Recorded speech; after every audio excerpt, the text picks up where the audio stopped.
Hi guys, আজকে চলে এলাম সরস্বতী পুজো 2025-এর ব্লগ তোমাদের সাথে শেয়ার করতে। আর এই যে আমাদের ঘরের মা সরস্বতী পুজো হয়ে যাওয়ার পরে ছবি তুলেছিলাম, কি মিষ্টি লাগছে না তোমরাই বলো। তো এবারে সরস্বতী পুজোয় আমার খুব একটা কিছু প্ল্যান হয়নি, মানে কোনো বন্ধুর সাথে কোনো রকম কোনো প্ল্যানিং হয়নি, তাই আমি একা একাই চুড়িদার পরে বেরিয়ে পড়েছি। এবারে আর শাড়ি পরিনি।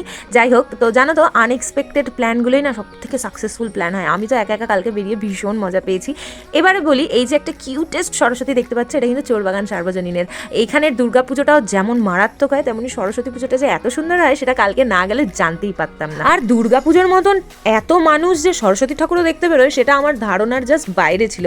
যাই হোক, মাঝপথে অনেক ঠাকুরের দেখা পেলাম, তোমাদের সাথে শেয়ার করলাম। তারপর আমি চলে গেছিলাম টালা প্রত্যয়ে সরস্বতী ঠাকুর দেখতে। আর এখানে এবারে 100 বছর পূর্তি পালন করা হচ্ছে।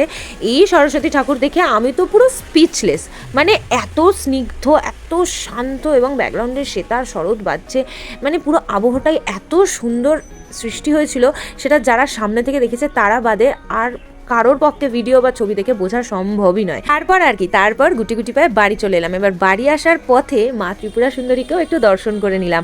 তারপর একটু পেট পুজো তো করতেই হয়, তাই দিনের মাঝখানে একটু কচুরি খেয়েছিলাম, আর একদম দিনের শেষটা করেছি দই ফুচকা দিয়ে। ব্যাস, এভাবেই আমার সরস্বতী পুজো তো ভীষণ সুন্দরভাবে কেটে গেছে। আচ্ছা চলো, আজকে ব্লগ এই পর্যন্তই। তোমাদের সাথে নেক্সট ব্লগে দেখা হচ্ছে। ওকে, বাই।